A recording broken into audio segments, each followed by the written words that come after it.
el tema de cuidar los libros creo que es una cosa importante, interesante, en un mundo, en un espacio donde,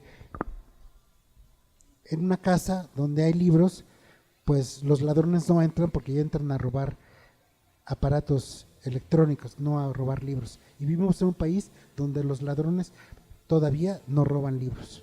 Así es. Y en estas cartas, además, unas vienen de Londres, pero otras les avisa que se va a ir a Grecia. Me gustaría que nos comentara ese periplo que hace, porque es, Pues a mí me supongo llamó que mucho la muy atención importante. descubrir que Carlos había ido a Grecia A mí también y, me llamó en estas cartas.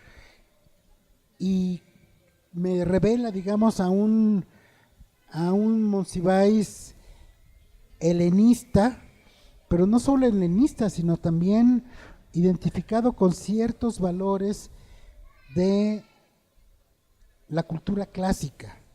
O sea, Carlos le gustaba o le no se sentía mal en el Olimpo, le gustaba vivir como un dios y conoció cómo era el Olimpo porque fue a Olimpia.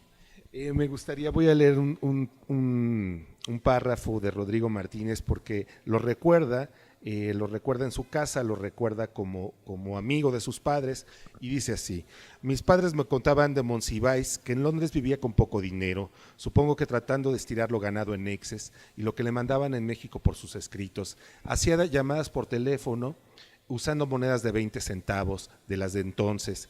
Leía 2 libros diarios, veía 2 películas, escribía muchísimo y no se bañaba. Así es como lo recuerda Rodrigo Martínez en este párrafo.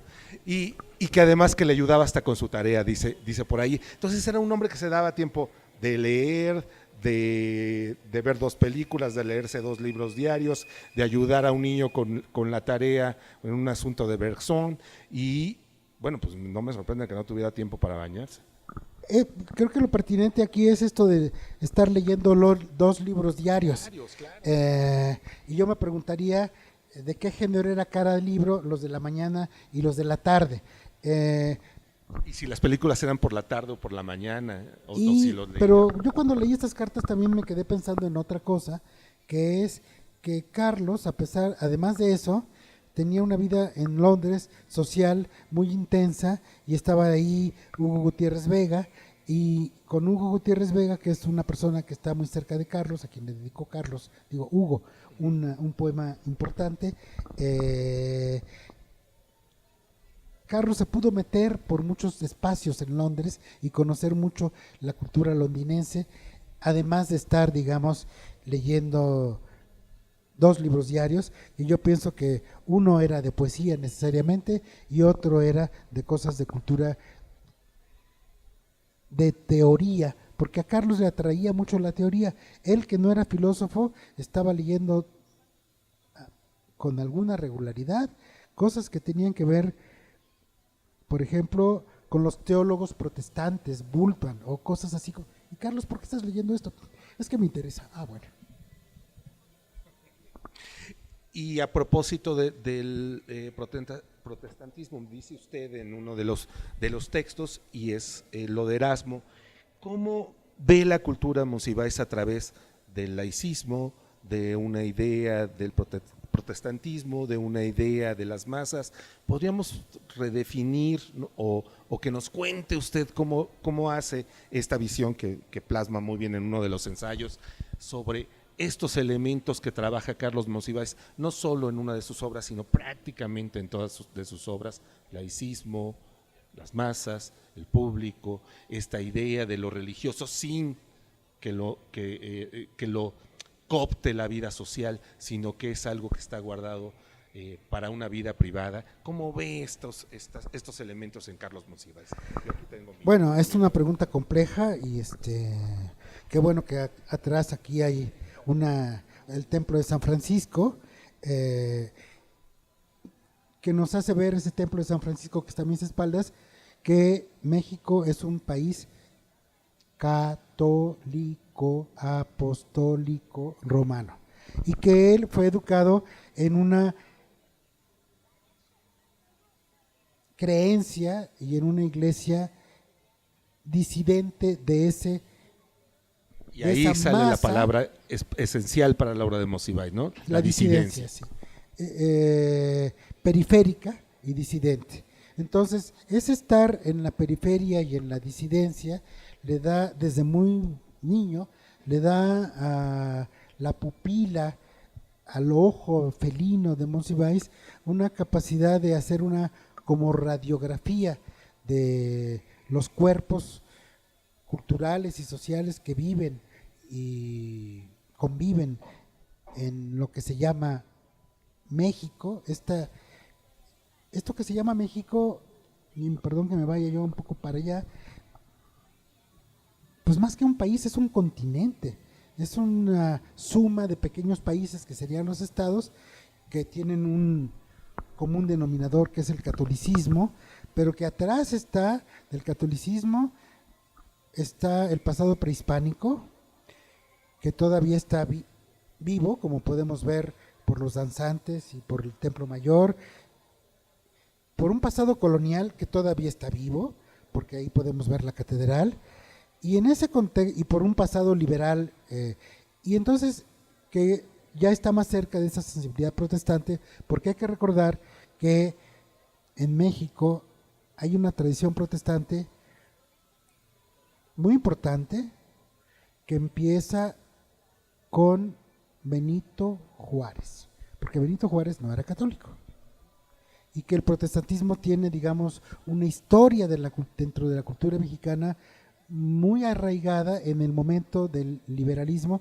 y Carlos pues supo reconocer eso, supo situarlo y supo desmontar un poco esta convivencia y tratar de hacer un mapa de ese espacio que le tocó vivir para volverlo más inteligible. Yo creo que el sentido que tiene la obra de Monsiváis, que habría que todavía peinarla, es decir, editorialmente hablando, organizarla, reeditarla, comentarla, etcétera, tiene que ver con la posibilidad de comprender mejor este momento cultural que se llama México y la cultura mexicana, y el sentido que estemos aquí va en el apuntamiento de esa necesidad de saber qué es esto que se llama México, donde conviven, por una parte, lo prehispánico, lo colonial, lo liberal, lo asiático, lo europeo y,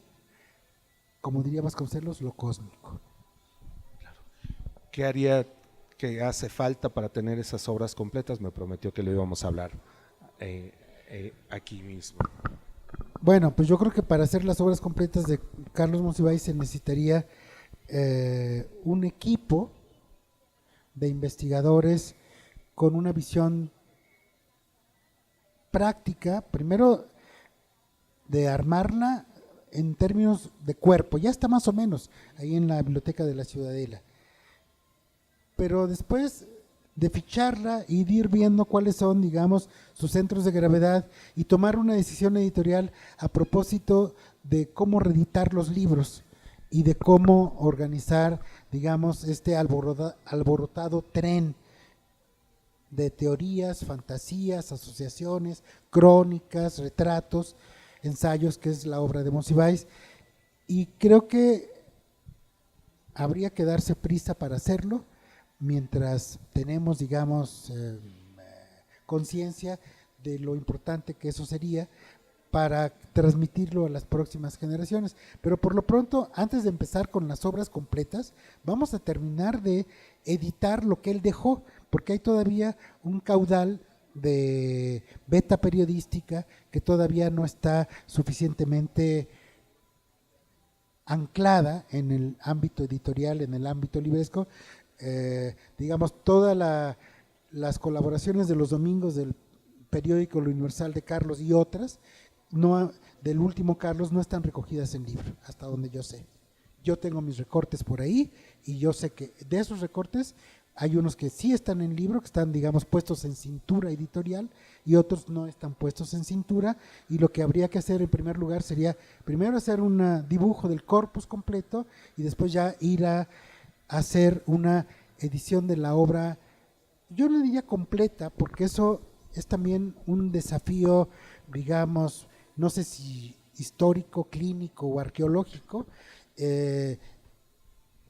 pero sí una obra reunida, suficientemente bien hecha y articulada como para que el lector futuro pudiese recorrer en un, digamos, en un equipo de, o en un conjunto de 7, 8 volúmenes o 5, el corpus de la obra de Carlos Monsiváis. Me voy a remitir al ejemplo de Octavio Paz. Octavio Paz editó sus obras completas en 15 tomos en el Fondo de Cultura, después en 7 en Galaxia Gutenberg, y curiosamente, interesantemente, Octavio no recogió en esas obras completas todo lo que él había escrito.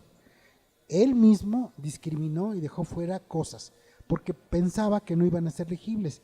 En la mayoría de los casos tuvo razón, y las obras completas, pues digamos que son buen pasaporte para conocer la obra de Octavio Paz. Creo que lo mismo habría que hacer con Carlos y discriminar entre, primero sí habría que publicarlo todo, pero después habría que restringir y hacer una selección de lo más legible y lo más transportable hacia los terrenos del futuro.